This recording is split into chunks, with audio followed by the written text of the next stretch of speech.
I want to add something to this. I think that this attitude, I see it everywhere, which is that, don't trust them because he worked for this person or he's associated with this person or so on. And it's almost like a half step removed from cancel culture, which I think is really pernicious and really, really just dangerous.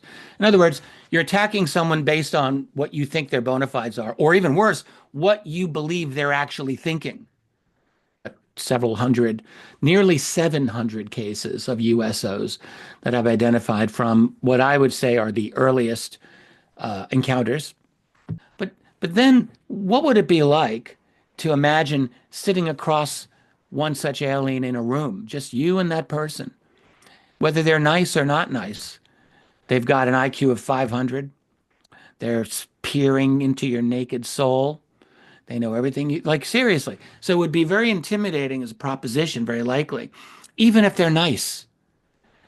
So it's a profound thing to consider. And I'm quite convinced that very few of us have really wrapped ourselves around the implications of what this would mean. How do you feel about the new sort of administration coming in and this whole talk of transparency with Congresswoman Luna and sort of leading the charge on that one? Are you feeling positive about it? Have you noticed any sort of typical USO behaviors? So these objects show a definite interest and curiosity about us. The following is a conversation with Richard Dolan. Now, this is the second conversation that we've had with Richard, and let's face it, he needs no introduction, but I'm going to give you one anyway. Richard has been a historian, an author, a respected voice in this field for decades, analysing UFO UAP history, government transparency, and the implications of disclosure. He's an author of multiple books, including his latest book, A History of USOs, Unidentified Submerged Objects Volume 1, which is the beginnings through to 1969. And he's been a leading commentator on everything from declassified documentation to high-profile whistleblowers. In this episode, we dive deep into USOs, transparency, disclosure, and what Richard makes of all the ex-intel officers at centre stage with the disclosure narrative. All sorts of subjects, we cover them all within the UFO sphere. Anyway, without further ado, the following is a conversation with Richard Dolan.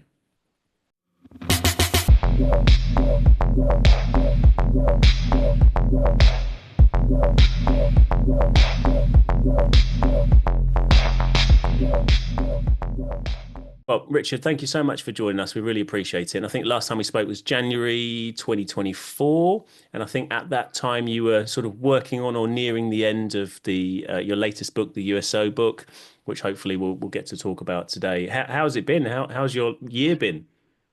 Wow. Well, when I say that I'm near the end of a book project, people have come to understand that could last a couple of years, that end process. It's always a very, very extended thing. So I only completed this USO. The first volume has just been published a little over 1 month ago here in 2025. So it was a busy year. And every time that I thought that I was going to wrap this project up, there was some other new thing that I felt that I needed to do to kind of make it a little bit better. And so, yes, all of 2024 was essentially spent in thinking that I was going to be done and then realizing I was not yet done. That's how that whole thing went. But it's a labor of love. That's what I keep calling it. It truly was. I've loved. This is a project that deals with water-based UFOs, if we can just say that. Objects seen under the water, entering the water, emerging from the water, and all of the hundreds of interactions that I was able to find. We don't have to get into that now, but that, whenever you're up for it, I'll talk about anything you like. But that has definitely been my big project for the last several years. Yeah. So the book is The History of USOs, Unidentified Submerged Objects, Volume 1, beginning 1969. Why did ending in 1960? Oh, yeah. Okay. Why ending 1960? Or is it so you're going to do sort of to the current, or is it going to be how's that going to work? Yeah, all the cases have been written. So I've got everything through the end of 2024. Okay. I've got several hundred, nearly 700 cases of USOs that I've identified from what I would say are the earliest encounters. And so, yes, I ended this particular first volume at the end of 1969 for a couple of reasons that I think really make sense. When I started looking over the cases, how they break down, It was obvious it had to be 3 volumes. It was too much for two. Each book will be about 400 pages. I think that's quite enough for a single volume. So so it just kind of worked out that way. Plus, this book has a larger introduction, which really gives a kind of overview of the entire 3 volume set. And there's also a very large appendix, which does a data analysis that covers all 3 volumes as well. So there's a few extra things in this first book that make it as large as it is. So therefore, I thought, let's end it at 1969. Volume 2 will cover all of the 70s and all of the 80s. That's it. And that will probably be a longer book than this. And then Volume 3 will cover from 1990 right through 2024. And that actually will have the most number of cases. So I just broke it down in a way that I thought would be digestible for readers. What would you say then, Richard, are the main similarities in terms of flaps? Because I know that I mean, I know what I know about USOs from your previous presentations, and you've talked a lot about things like in the Gulf of Oman and things like that. Do you find that there's any sort of cyclical nature, or is it just like the normal UAP where there's just flaps seemingly at random? Good question, Tom. I would say there are a lot of similarities that you get with these USOs and just standard aerial UAP. There's a lot of different patterns that I've tried to look at. One thing where there's overwhelming similarity are in the shapes of these objects. There's disc-shaped, there are cigar-shaped, there are spheres, there are glowing spheres, there are non-glowing metallic, like gunmetal gray spheres. There are a certain number of triangular USOs as well. So these are the types of things that you get with aerial phenomenon. And in fact, I have not noticed any significant difference in the description of these objects that you would get with aerial cases. So that's one thing to keep in mind. In terms of where they're located, like with aerial UFOs or UAP, these things are everywhere around the world. So there's no body of water where I think these USOs have not been tracked. There are certain areas that get more attention, partly because I think some areas of the world are just people report more than maybe other parts of the world. But there are definite hotspots. Mediterranean is one particularly. I think the Italians do a great job in reporting these. I have a certain number of decent UK cases as well. A lot around Puerto Rico, a lot off the northeastern, all the entire U.S. eastern seaboard, frankly. From Nova Scotia down to Florida. That whole area is very busy. And then off the coast of California. And then you have other areas. You mentioned the Gulf of Oman. Yes, there are certainly cases in the eastern seas, Persian Gulf, Gulf of Aden, Gulf of Oman, the Red Sea, and then going out into the South China Sea. Those are all very active areas, absolutely. And then in particular, there are some fascinating ones in the very, very forbidding northern seas, like near Russia. There's the Sea of Okhotsk, which is not a tourist destination by any means. They've got their sightings. Up in the Bering Sea, up by the Aleutian Islands, there's also quite a bit going on there. So in terms of looking for patterns, I have a decent data sample, almost 700 cases, but I don't know if that's even enough for me to know for sure where the real activity is. So from what I can say is it is liberally distributed worldwide. That's for sure.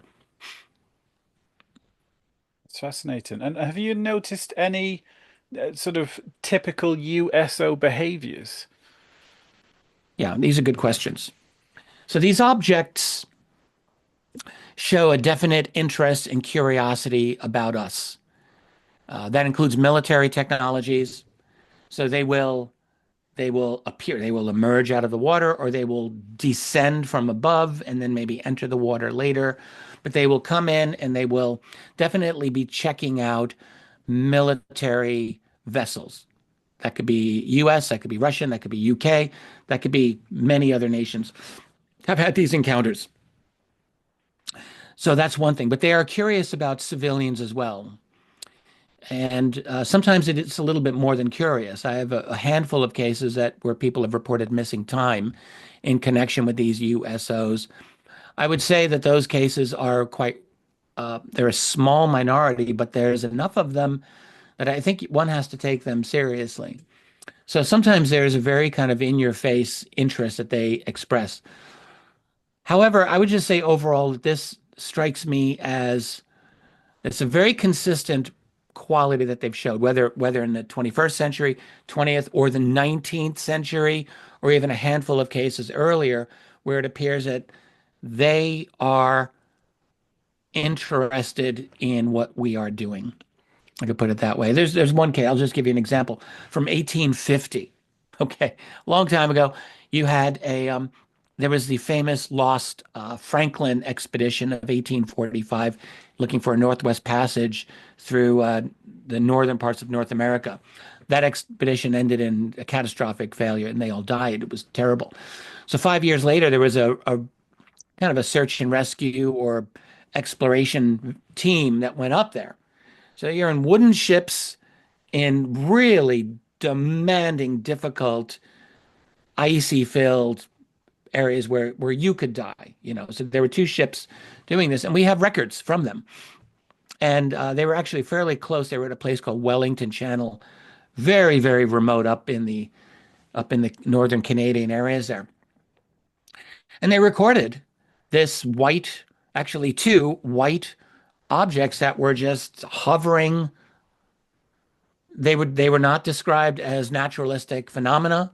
People wondered, are these balloons? But it's 1850. You're in the most inhospitable areas around. No one was launching a balloon. No one lives up there. So you had this situation where it was very evident that the crew of the ship that was watching this had no question that this was a physical object of some sort. I think it was round, circular from their description. I think it was white from their description. Most balloons back then were white, so I'm thinking it probably was that. But they put this idea of balloon out there and then thought, but it couldn't be possible.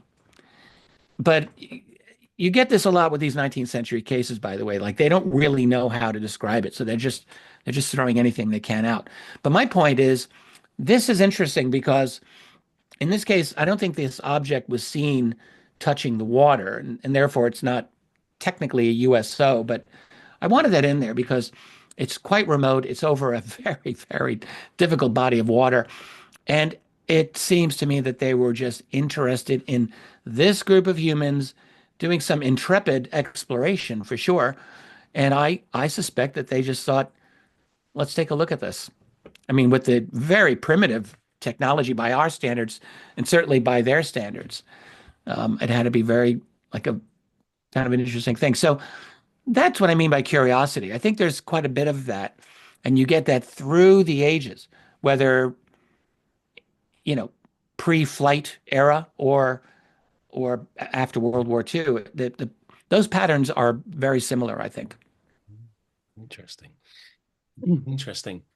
We don't seem to hear a lot from the sort of intel people that we see in the media much on these sort of USOs. It seems to be very focused on kind of airborne objects, I guess. Although we have heard a fair bit from, I think Rear Admiral Tim Gallaudet. Tim Gallaudet, yeah. Yeah, he's been very sort of outspoken about the subject, but in terms of other people, not so much, not as much as we're hearing of the other cases. Obviously, I mean, I'm not as deep into it, and you've been working on that research for a long time. But are you finding that there are others who are talking about this publicly now, and we're seeing whistleblowers coming forward?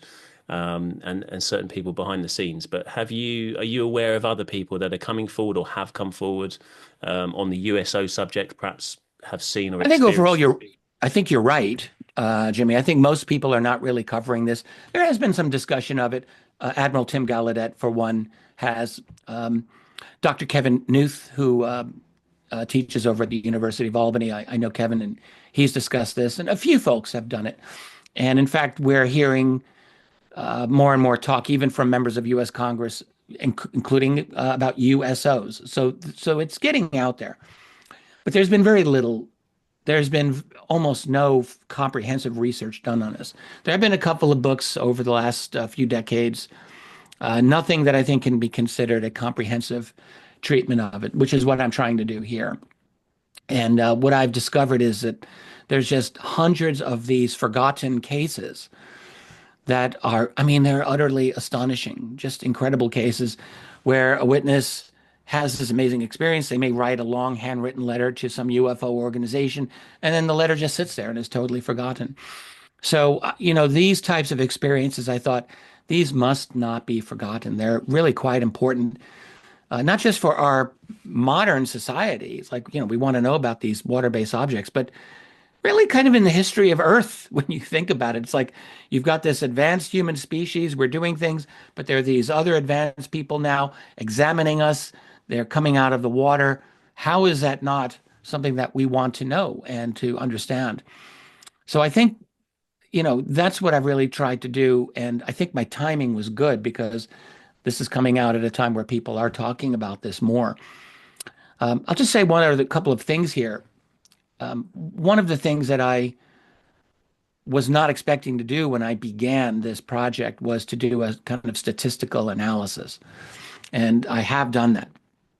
And this is because actually, after I wrote all the cases, my wife, Tracy, said, very good idea, which I hated at the time. She said, it would be nice if you took like 10 or 15 categories from each case and had a little summary at the top so people could get like a quick read of, size of object, color of object, what was it doing, this type of thing. And I hated that idea because I knew it would be a lot more work for me to go back into each case and do it. But it was actually a great idea. So I did. It took me several months. I went through each of the nearly 700 cases, extracted about 15 data points from each one of them. And those are at the beginning of every case. You can read that. But what I then did is I took all of that and made it into a very large spreadsheet so that I could systematically look at this data. And I found patterns that were surprising to me. I was not expecting. For example, this is one I really think is significant, which is the switch from daytime to mostly nighttime encounters. So up until the end of 1967, almost 50-50, you would find these encounters were in the daytime or at nighttime. Actually, 51% were in the day, 49 at night. So very close. After 1967, it goes to nearly 3/4 at night, 74%. That is to this day now.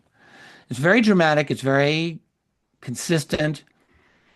And on top of that, there are patterns with military encounters. So the military encounters, even in the early years, took place predominantly at night, about 2/3 of the time, whereas there are much more daylight encounters for civilians. After the late 60s, the military encounters are now at nearly 90% at night. I think it's 88% at night. That's really quite remarkable. I have a lot of military encounters. Almost 20% of all of my cases are military, about 150 overall. So it's not a trivial amount. And I cannot think that this is a random result. I think it's a behavioral decision that the operators of these craft made, and it just is something that shows up in the data. Why they would switch to predominant nighttime encounters after the late 60s is worth asking. We can have some theories. I have one or two theories, but it does seem to be that has been the case. And one other pattern I'll mention, since I'm on my roll here, I think it's worth noting, and that has to do with electromagnetic interference cases. So in that sense, we've heard of cases where a car engine will die, or the headlights will go out, or the compass will spin wildly if you've got a compass. That's electromagnetic interference. So from the first time that I tracked EM interference on USOs, from the early 50s was my first EM case, 9.5% of all of the cases have electromagnetic interference. So almost 1 out of 10. It's quite a bit, I thought. However, it gets even crazier when you look at the military encounters, where that number is double. It's almost 20% military have electromagnetic interference. In other words, where weapon systems are down, or where communication systems are down, or things like this. And then, if you have reported either missing time or seeing an alien being, very few cases, but enough, maybe 6% of the total, those cases were 4 times more likely than average to experience electromagnetic interference. Now, I think that's quite extraordinary. And I cannot believe that that's a random result. These were not things I would have ever predicted or even these are not things I would have even noticed even after writing them all out, had I not been able to look at the spreadsheet that I created as a result of all of these the data that I extracted. So that was really quite valuable. And there's many other patterns, and I write about them in this book here at some length. So I think the patterns give me confidence that the data itself is probably genuine. It's probably real. It's showing a lot of consistencies there that make a lot of sense to me. Interesting. You talk about Yeah. data. So we know that the government have significant sensors out there, not just airborne in the sky and space, but underwater. And I think Yes. we learned that, didn't we? From we all kind of suspected it for quite a long time. But especially when I think it was the Titan mini sub imploded, we later learned that there was the government or whoever it was knew that, or whichever department from the government knew that it was a very specific time and that they'd heard it. And you think, okay, so they've got some really, really sensitive Yes. sensors underwater. So we've got a new administration now, and there's all this talk of transparency and the task force for transparency. Do you think how do you feel about the new sort of administration coming in and this whole talk of transparency with Congresswoman Luna and Yeah. sort of leading the charge on that one? Are you feeling positive about it? Well, I'm very supportive of the efforts to engage in this type of transparency. I'm very supportive of efforts not simply to get to the bottom of UAP or USOs, which were mentioned, but also things like the John F. Kennedy assassination or the Martin Luther King assassination or the origins of COVID, which they talked about, or 9/11. Like all of those were put out there. And my personal attitude is yes, let's do them all. I think that would be actually great. I think there's a long history of lies and deception and untruths that have been foisted upon the people. So let's do it. I think it's a very difficult project for them to do, and I am hoping that they are not setting themselves up for failure. It seems very easy that this would be so. I'm not. It's not clear to me that that Luna and her committee have all of the tools that they're going to need to really get to the bottom of these things. In American history, we had an instance 50 years ago, in fact, 1975. We had something called the Church Committee. It was, Frank Church ran it, and it was America's Congress's, I think, really one and only, up to that point, attempt to investigate the U.S. intelligence community. And this is when they discovered that the CIA tried to assassinate Castro and poison his toothpaste. And we learned about MK Ultra, and we learned about Operation Mockingbird and the aftermath of that. So media manipulations, all good. But really, what did they do? They ended up doing very little, next to nothing. And it just kind of dropped into the black hole of our memory. So I'm hoping this does not happen with the Luna Committee. I would like to see success there. I think when we're talking about the UFO or UAP situation, they've got their work cut out for them. And it's not that they may find another whistleblower or another person who's got some interesting things to say. And I'm absolutely glad when we get them. I was very glad to hear David Grush a year and a half ago. I was very glad to hear Jake Barber recently. And there are other whistleblowers as well. And I think we need to hear them. But then you have to ask, what is the actual result of their revelations? What really has changed? The information's out there. Most people are still oblivious to it. And will this, in fact, make any difference in terms of genuine government transparency? And I'll add one thing. We've gone from an era of talking about UFO disclosure to UAP transparency, and they are not the same. So UFOs to UAP, excuse me. Look, we all know, all right, we changed it to UAP because there were some inefficiencies and inaccuracies about UFO. Yes, it's true. But UAP is also a lot more nebulous. And UAPs can often be used by the US government to describe Chinese balloons, which would have been a joke with UFO. Like no one would have accepted describing a Chinese balloon as a UFO, but they can get away with it with UAP. So that's a little bit of a problem, but okay. But then we go from disclosure to transparency, and those are different too. Disclosure is very obvious. You know what that means. It's like the government's telling you what they've learned. And, with disclosure, the implication is that they're being kind of honest about it. Not that they would be, but with transparency, it's not even that good. It's like, Yes, we're being transparent with our process. And look, there's nothing here. We're being transparent. So it's very different. And so my hopes are not that high. I do think that, in the next year or two, we're going to see more little truth bombs come out. I would be surprised if they didn't. So I think, the conversation is going to continue. But you think about how much we've already learned in the last 7, 8 years. And if we were to all talk about this a decade ago and with foreknowledge of some of the factual data that would come out, I think many of us would have thought, oh yeah, that'll cause disclosure. And it hasn't. We have a lot of information out, and the establishment is still very good at playing defense, seems to me. I've got to ask, what since you brought up the D word, Richard, where would you consider to be the finish line for disclosure? Because it seems to be such a subjective term for everybody. It's a fantastic question again.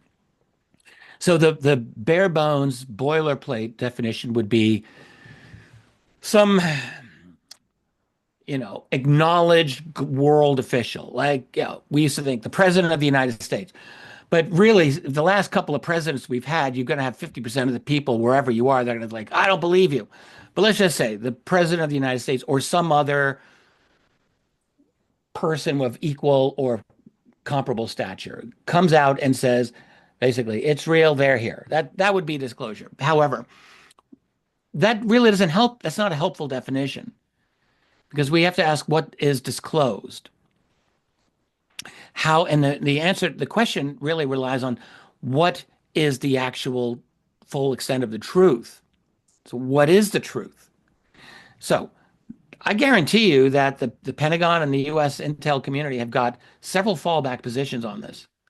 So, and they've got many, many positions they can fall back to from where they are now. Where they are now, they're not even making a disclosure. They're just saying, whereas 10 years ago, they would say, well, there's nothing out there, nothing at all. Now they're saying there may be something out there. We're looking into it and we'll get back to you when we learn something. I mean, that's just ridiculous.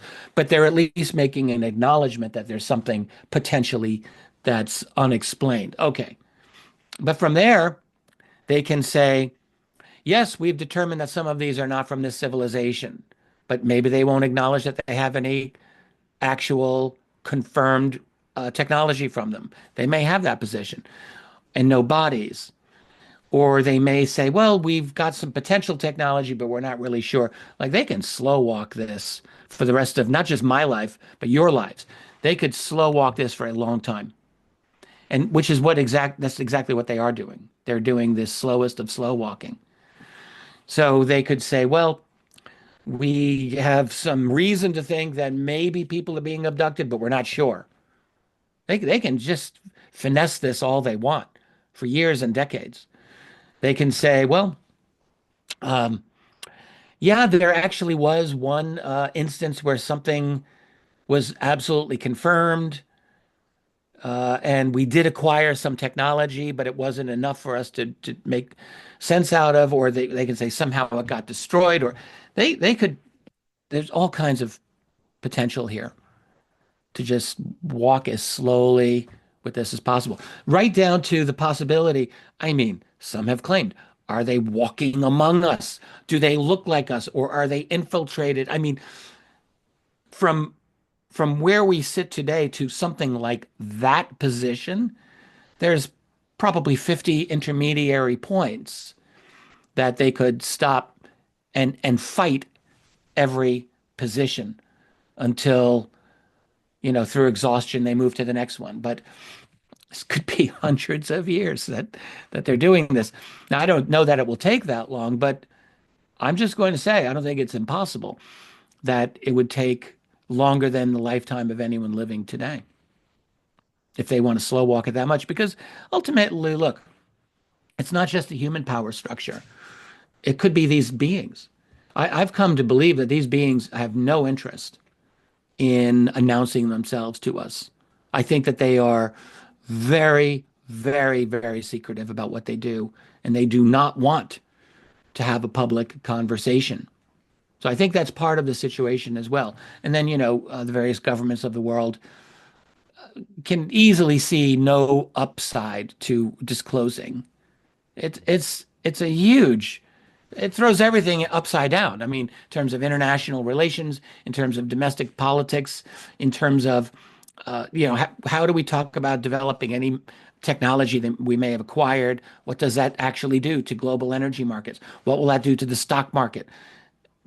It's a highly volatile outcome that it's not difficult to see why governments would be very hesitant to acknowledge this. The problem that they have is we're in an era now where no one has control over this. I sit back and laugh, like not just about UFOs, but politics or anything. We humans like to think that we're in control of everything. It's like, what should our policy be on this? What should our policy be on that? I often look at it and think, I don't think we have that much control over these things.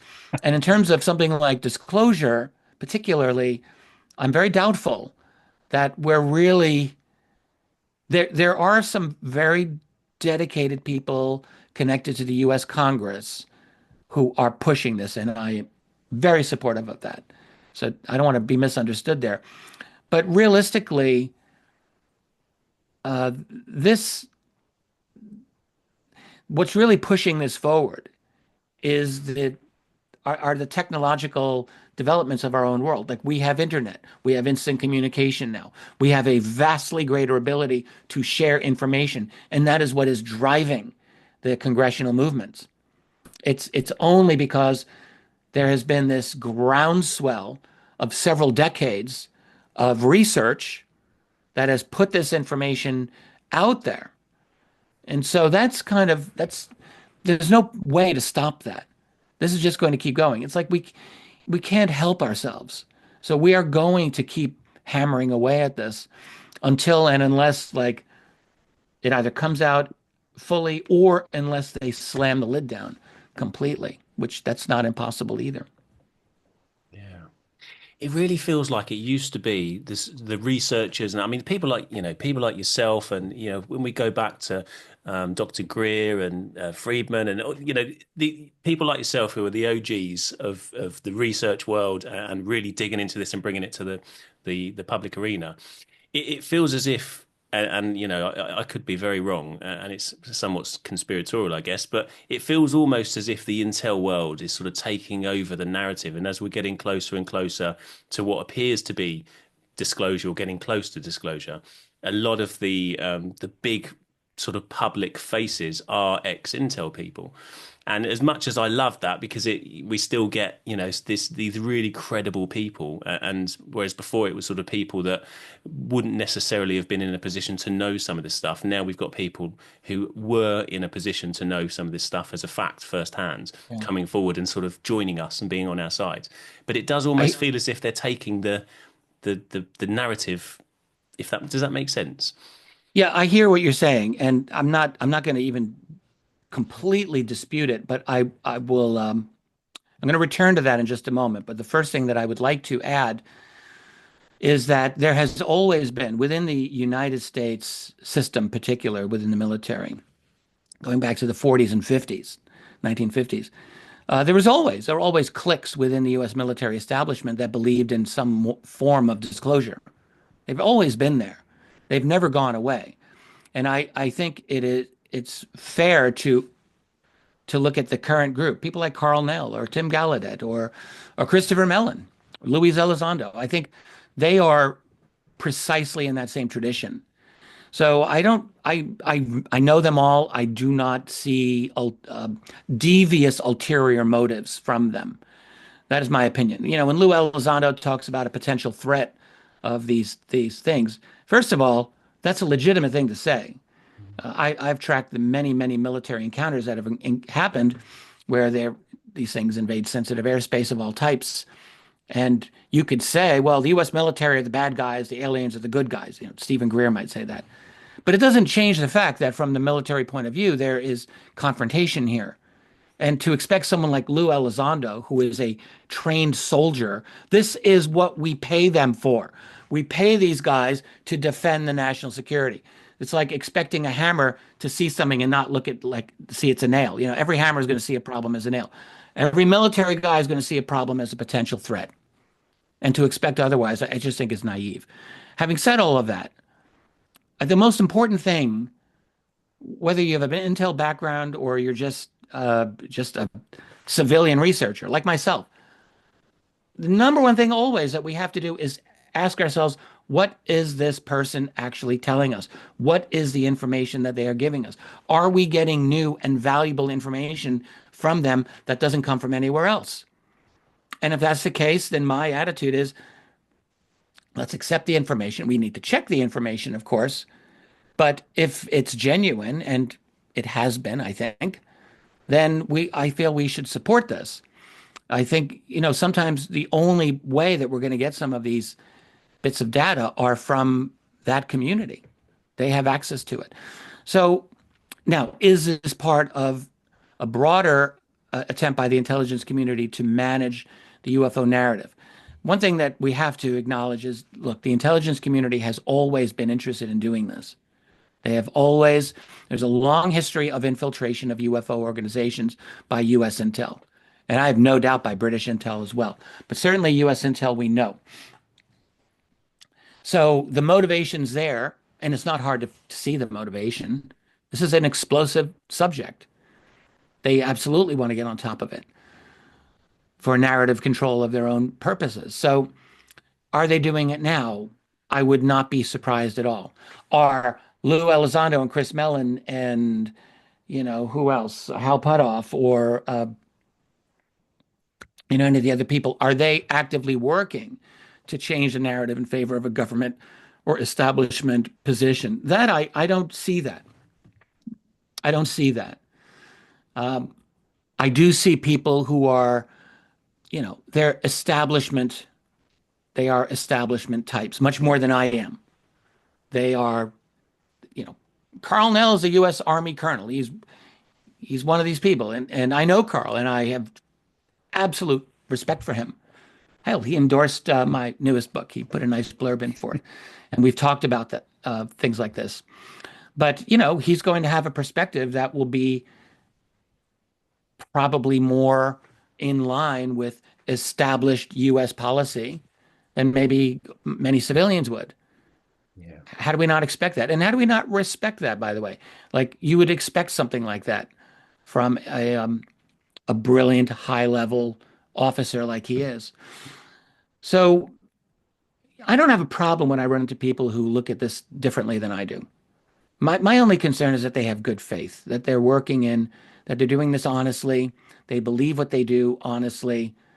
There's lots of room for disagreement in how we think disclosure should go down. Controlled disclosure versus catastrophic disclosure and this type of thing. We can have disagreements about that, and I'm fine with that. My goal is I just need to know that who I'm talking to is someone that I believe is acting in good faith. Yeah, that's really, really, really good, valid point. I think, I completely agree. I'm sort of playing devil's advocate a little bit because I know that that's a narrative that's very much in the sort of public sphere at the moment, is this the intel guys and infiltrated, taking control of the narrative. But I think that's a really good point. I want to add something. Sure. I want to add something to this. I think that this attitude, I see it everywhere, which is that, don't trust them because he worked for this person or he's associated with this person or so on. And it's almost like a half step removed from cancel culture, which I think is really pernicious and really, really just dangerous. In other words, you're attacking someone based on what you think their bona fides are, or even worse, what you believe they're actually thinking. Like, you're like, oh, this is what his hidden motives are. Well, first of all, you don't really know that. It's a great way to destroy a society, by the way. It's a great way to destroy friendships, great way to destroy a marriage. When someone tells you something that is important to them, and you're simply thinking, what's their real motivation? That's like a really shitty way, pardon me, to deal with people you know. And yet we do this all the time with people who are often genuine whistleblowers within the UFO community. And yet it's one thing to be critically minded. You should be critically minded. But when we have suspicion to the point of general mania or paranoia because someone's been with the intelligence community, well, hell, 60 years ago, Roscoe Hillenkoetter, the first director of the CIA, was helping the group NICAP to try to get congressional hearings on UFOs. So should you say, well, hell, Helen Carter, you were director of the CIA. We don't want you.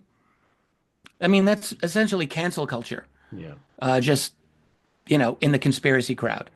And I just think it's a really dangerous path to go down, this reflexive attitude. I mean, the most important thing always is to examine the content of what the person is actually saying. And if their content can be proven wrong or dismissed, well, then we need to do that. If their content seems to be supported by other corroboration and evidence, well, then we want to know that. But this moralistic, and it really is a moralistic game of like pretending, pardon my saying this, but like my shit don't stink, but that person's does. And we hear this so frequently, and I think it's very destructive. Mm. And sometimes I think, there are podcasters, not obviously not you guys, but there are people out there who really they want to seem like they're the tough, cool guys that don't get fooled by whatever. And it's like, look, there are good people on the side who are trying to get this thing out. Yeah, they may have political beliefs that I don't agree with. And that's the fact. They do have political beliefs that I don't agree with. But that doesn't mean that I can't respect where they're coming from and what they're trying to do in the realm of UAP, transparency or disclosure. So, all right, my rant is over. No, it's really good. And it's so important. I see this all the time. And I think you are a perfect example of how to do it right, because I see you, I'm all over social media, obviously, and I see the way that you communicate on social media, which is so professional, and you're not engaging in these sort of this infighting and the drama and I see that so much. And people will comment about somebody because of who they are, where they used to work. And I'm just like coming back to the sort of ex-Intel people that are in the scene. If you don't trust somebody, because they were an ex-Intel officer or agent, then you can't trust anybody. And that's like then we've got nobody in the scene who is credible in a position to have known this information because they would have had clearances. So if you can't trust any of them, then it's like, well, then we've got nobody. We're just going back to where we were, many years ago, where we're just talking about people that have seen things, and it's not so much documented. And so it's always true there's that got to be trust. yes, it's always true. Everyone's got motivations. Some are out there in the open. Some motivations are not out in the open. Some are hidden. That's true.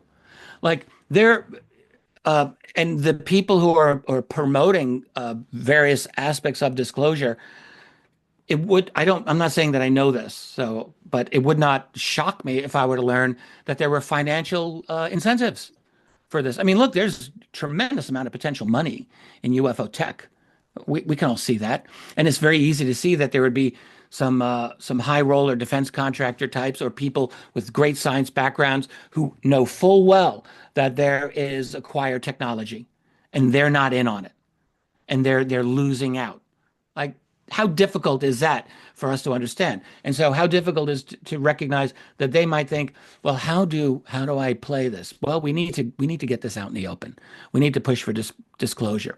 I mean, and that could be a genuine philosophical position they take, which just so happens might coincide with potential financial interests. Is that happens around the world for everything?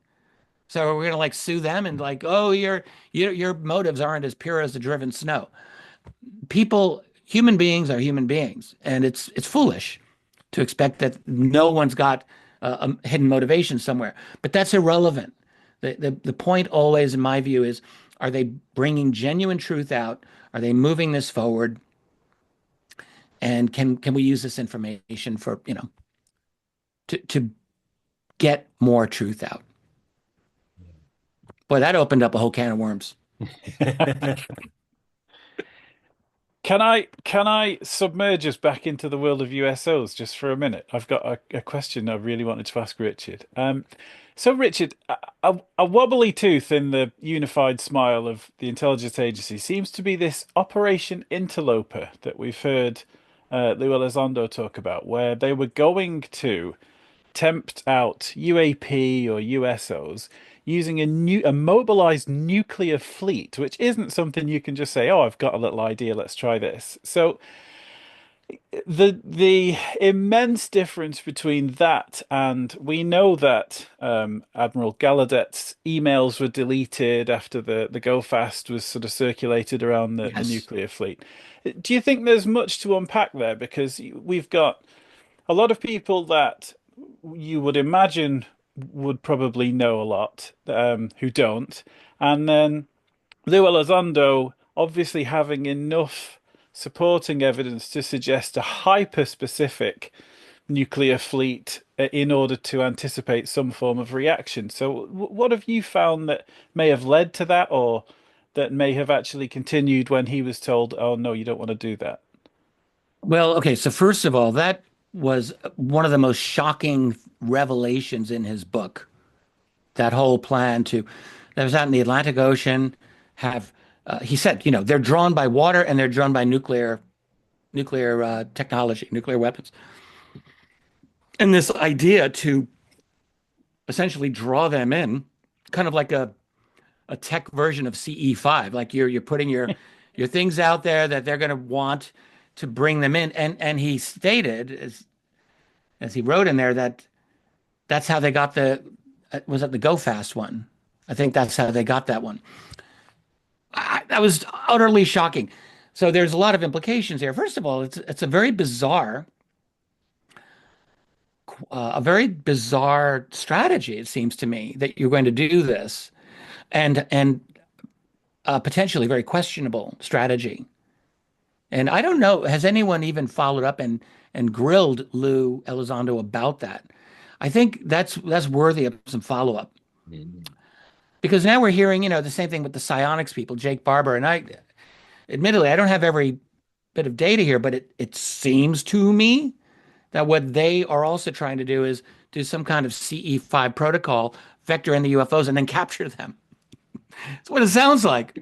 And you have to wonder, first of all, it seems, I mean, pardon me, I liked hearing Jake Barber, but the whole idea seems absurd. It seems laughable that you could think that you can do that. I'm sorry. I don't want to laugh, but I'm laughing on the inside. But also, people could raise ethical concerns about this. It's like you're going to do like a little switch and bait and switch here. Yes, come in we have loving thoughts. Okay, get them, guys. Maybe I'm misinterpreting it, but that is how it seems to me. So these are very bizarre theories that we're hearing. I mean, Lou Elizondo's idea is very kind of out there. This thing with this Jake Barber's psionics team seems a little out there, a little questionable. And I will just say, I do wonder first of all, are these actually true? Are these actually true? All right, maybe there is truth here, but we really need to know, like, I don't think we're getting the whole story. It doesn't seem right. There's something that's missing, and we really want to get some more data on this. They're both available. They're both out in the world. People can ask Lou and they can ask Jake Barber. So I think we should start doing that. Maybe I will the next time I will do chat with Lou, and I hope to be able to talk with Jake in the near future. So I will ask. It sounds a little odd. There's something that's missing here, and I don't know what it is yet. Yeah, it's weird. Interesting. Yeah, very very strange. Very. Richard, I'm conscious of your time. We've got a couple of questions from some of our viewers. I wonder if it's okay to throw a couple of them at you and just see what you think. So the first one's from Mark Pritchard, our friend. He says, or he asks, is consciousness now synonymous or integral with all UAP investigations? Is consciousness now synonymous or integral with all UAP investigations? I don't know if I would say all. I mean, there's lots of ways to investigate UAP that do not involve a study of consciousness, but certainly I think it's fair to say that, I mean, for myself, I've said this many times, I'm married to a remote viewer. She's good at what she does. I have spoken at great length to some incredible remote viewers, some famous, some less famous, but they're amazing. I do not need to be convinced ever again that is totally real, and that there is an ability that human beings have that we do not have a scientific explanation as to why but we can do it. We can perceive things beyond what common sense would tell us. It happens. And I think consciousness is definitely, it will be seen, I think, to be integral to, the inner core mystery of what's going on with UAP and these beings. I mean, I tend to think these beings are generally either naturally highly telepathic, or they have some kind of telepathic technology that allows them to do what they do or enhance what they do. I don't really know how it works, but it seems like that to me. And that this is an important aspect of how they operate and maybe how their ships operate too. I mean, you just think, ahead in our own tech, where we are with AI. We're going to hit AGI pretty soon. Maybe advanced super general intelligence soon, whatever that even means, singularity. But then you combine that with, quantum computing and what some really smart computing experts describe to me as organic computing. I mean, in other words, using organic material, or I don't even know how they do this, but they can do it. So you're now dealing with materials that are kind of alive. So could you make an entire ship like this? We've all heard claims of ships that seem like they themselves are conscious. I tend to think, yeah, that's probably right, or at least I would never rule it out at this time. So consciousness, I think, will be seen as very important. Although, I mean, realistically, to investigate every UAP report in terms of consciousness, no, that's probably not practical. But consciousness does come up in the USO cases that I've investigated. There's many instances where the witness absolutely positively felt that there was a mental connection there. That does happen a lot. Awesome. I've got another one from Smoothing the Cats, which is, does Richard have any insights into why they mention the subject being somber? I think it's quite similar to probably comes from the Elizondo quote, where he said that people would potentially be somber if they knew what he knew. Do you have any insights into that then? I don't remember that word, samba, but it was on the Theories of Everything podcast. They asked him the day after disclosure how would everybody feel, and it's now known as the samba that rang around the world, because that was his answer, head in hand. The hell does that even mean, samba? I don't know. I think it's something. I don't want to steal your answer, but it's like Jim Semivan said, it's indigestible. That was another sort of. Well, it's a difficult truth to handle. There's a lot going on. I've mentioned this a number of times, and someone was just texting me this earlier today. Over 20 years ago, I had a meeting with a very prominent individual who actually was very explicit with me about the existence of alien tech, and at least one body, he said, that he personally knew about. It was a direct quote. And I've talked about this on and off over the years. I've never officially given his name up. People can guess, whatever, but I can't give it up. The point is that when I met with him, it was 2004. It was early on in my career here. But I had already concluded that, yes, it's real. They're here. We've got their stuff. Yes, I had concluded all of that by then. But when you hear it from someone that you respect and from someone that you know has far better access to the information than you do, well, I'll never forget how I reacted at that moment. And I just stopped and I took a whole breath, and I just sat there and I pondered, because it made it more real to me. And I think that's what disclosure will do for us. It will make it more real. It's easy for all of us, even myself, like I do not exclude myself, to say, oh yeah, it's all real. Aliens are here. But then what would it be like to imagine sitting across one such alien in a room, just you and that person, whether they're nice or not nice? They've got an IQ of 500. They're peering into your naked soul. They know everything like, seriously. So it would be very intimidating as a proposition, very likely, even if they're nice. So it's a profound thing to consider. And I'm quite convinced that very few of us have really wrapped ourselves around the implications of what this would mean. Like, what if they have a base that's 2 kilometers from your house? They may have a base somewhere. Why not near you? How would you react when you go drive to the nearest supermarket and think, oh yeah, just below us, there's aliens? I mean, I'm just putting this out there, but what we haven't really done is made this real to ourselves and on an emotional level. And I think a disclosure, an official disclosure, would do that, and it would be a lot. And then that's people who are familiar with this, who love to talk about it at parties or gatherings. People who have been oblivious to this, and there's still a lot of them. We know. I mean, a lot of people are not going to take this well. They will not take it well. They will disbelieve it. They'll lie. They'll say this is nonsense, all the resistance. And then when they start acknowledging it, there will be a certain percentage of people, I don't know what, who are going to have a really hard time with this. Like, we've got to be prepared for this, because I don't think everyone's going to deal with it well. Such a great answer. Such a good answer. Okay, last question, real quick one, and it's one I want to know the answer to as well. And this one's from Marshmallow. When is Richard going to come to the UK to give a talk? When can we see you over here and take you for dinner? Me and Tom will take you out somewhere nice. We'll hang out. On me. Thank you. I'm sure it'll happen again. I've been to the UK on many occasions in the past, and I'm sure it will happen again. I don't have a date set for it. I travel a little less than I used to pre-pandemic. I seem to change a lot. I'll be honest and say that I'm actually happy traveling less than I did in the past, but it doesn't mean that I will never travel out of the country again. So,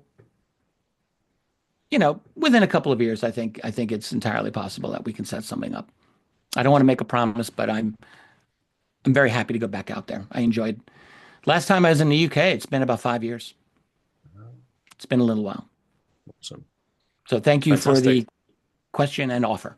Awesome. Richard, it's been an absolute pleasure. Really, really appreciate it, as always. You're a great guy, and we're so thankful for you being in this space, and really appreciate it. Thanks for talking to us.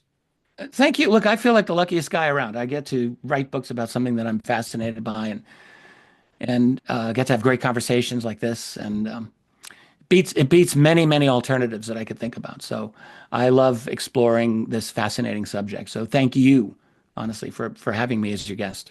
It's my pleasure. Awesome. Nice one. Take care. Thanks, Richard. Thank you. Bye now.